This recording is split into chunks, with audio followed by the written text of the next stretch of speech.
Hola amigos, en el siguiente problema calcularemos el potencial eléctrico de una distribución simple de cargas puntuales en algún punto del espacio. Y para poder hacer esto, solo debemos recordar qué es el potencial eléctrico y cómo es la forma de calcularlo para una carga puntual. Si te interesa saber más de este concepto y por qué lo calculamos, te invito a que revises nuestro video que aparece en este momento por el costado derecho, en donde podrás ver toda la parte conceptual y nuestro interés en estudiar esta cantidad.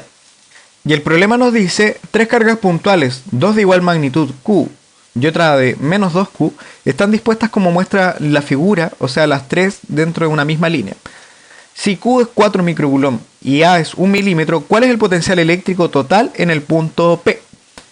Vamos a anotar los datos que nos entrega acá la situación. Vamos a distinguir estas cargas por Q1, Q2 y Q3, en donde vemos que las cargas 1 y 3 son exactamente las mismas, que son de 4 microcoulomb, o sea, esto en el sistema internacional sería 4 por 10 a la menos 6 coulomb.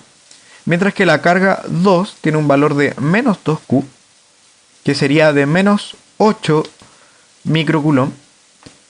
De modo que si dejamos esto en el sistema internacional sería de menos 8 por 10 a la menos 6 coulomb. Otro dato que nos dan es que este valor A es de 1 milímetro, que eso es en el sistema internacional 1 por 10 a la menos 3 metros, o bien 0,001 metro. Con estos datos entonces debiéramos tener para calcular el potencial eléctrico en el punto P. Y bueno, entonces para calcular el potencial eléctrico debemos usar esta expresión que nos dice que el potencial eléctrico de una carga Q a una distancia r de ella es la constante eléctrica por el valor de la carga entre la distancia. Así que podemos proceder para cualquiera de estas tres cargas y al final el potencial total va a ser la contribución de estas tres. Tendríamos que para la carga 1, vamos a poner esto en este color, en el punto P, que es donde nos interesa, va a ser la constante eléctrica por el valor de la carga 1, que es Q1, entre la distancia que le vamos a llamar R1. Del esquema podemos ver que aquí hay una carga Q, que es la Q1, que está acá a la izquierda, y entonces el punto que nos interesa es este punto P. De modo que la distancia que nosotros queremos calcular en realidad es esta, que es la que tenemos que poner aquí. Entonces vemos que se forma un triángulo, de hecho es un triángulo rectángulo, cuyos lados son, la base vemos que aquí es 3A, la altura de esto es 4A en este punto, y la distancia R1 sería la hipotenusa de este triángulo que se genera. Y entonces aquí podemos usar el teorema de Pitágoras, porque vemos que la hipotenusa al cuadrado va a ser un cateto al cuadrado, que es 3A al cuadrado, más el otro cateto al cuadrado, que es 4A al cuadrado. Y entonces despejando esto nos daría 9A cuadrado más 4A cuadrado. Todo esto bajo raíz. Perdón, este era más 16A cuadrado.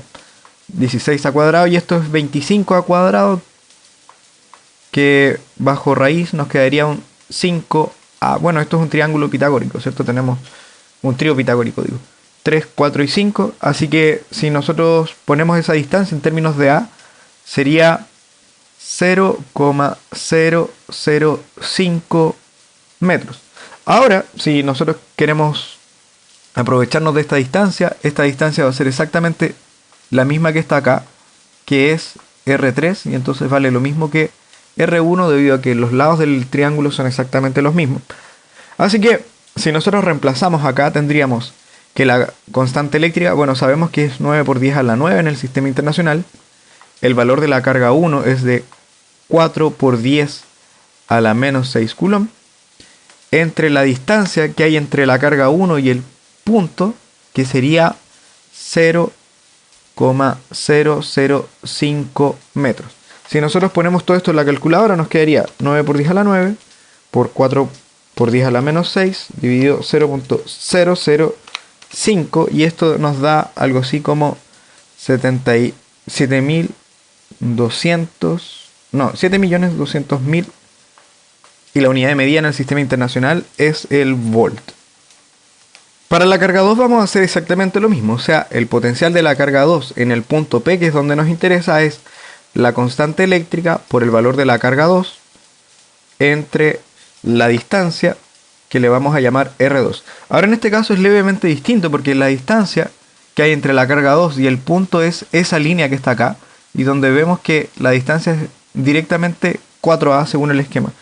Así que reemplazando tendríamos que la constante es 9 por 10 a la 9, el valor de la carga 2, acá tenemos que incluir el signo, que sería de menos 8 por 10 a la menos 6 coulomb, y esto dividido la distancia que es 4 veces A, y 4 veces A sería 0,004 metros. Y el resultado de esto, entonces, si lo ponemos en la calculadora, sería 9 por 10 a la 9, 8 por 10 a la menos 6, dividido 0,004, y eso nos da menos 18 millones de voltios.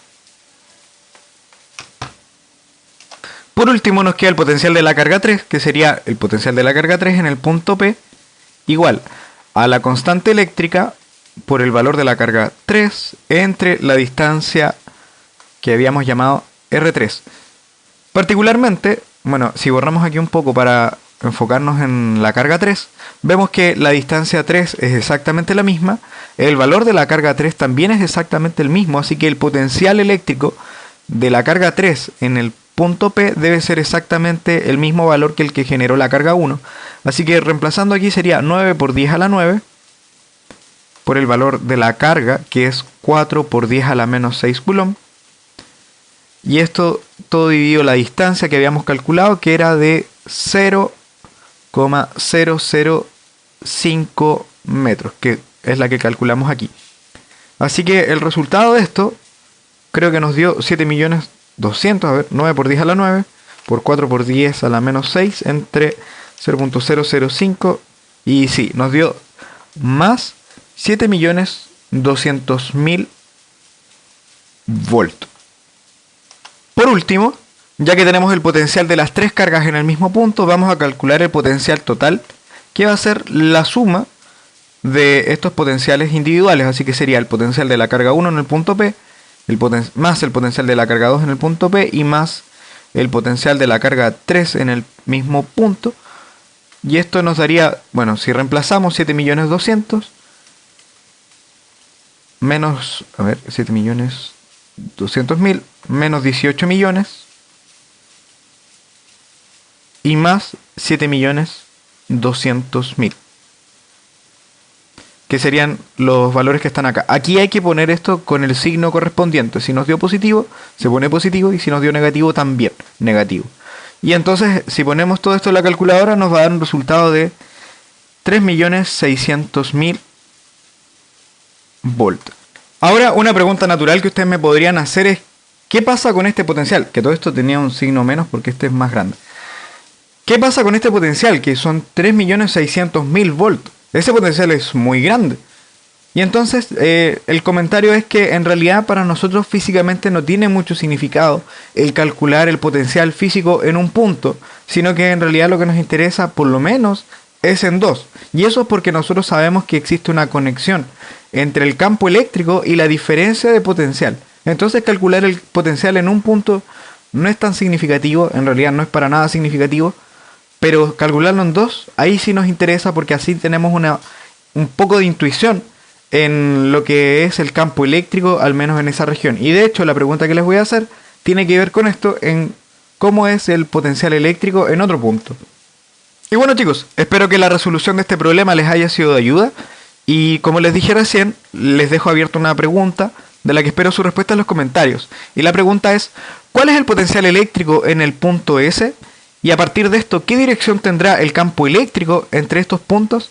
Espero tu respuesta en los comentarios, y también te dejo invitado a que puedas suscribirte al canal para recibir las novedades que seguiremos subiendo. Y por otro lado, sígueme también en las redes sociales, en donde también podemos responder dudas en caso que tengas, y podemos subir material a partir de lo que tú me puedas enviar también. Así que eso chicos, nos estamos viendo, cuídense y que estén bien. Chau, chau, chau, chau, chau.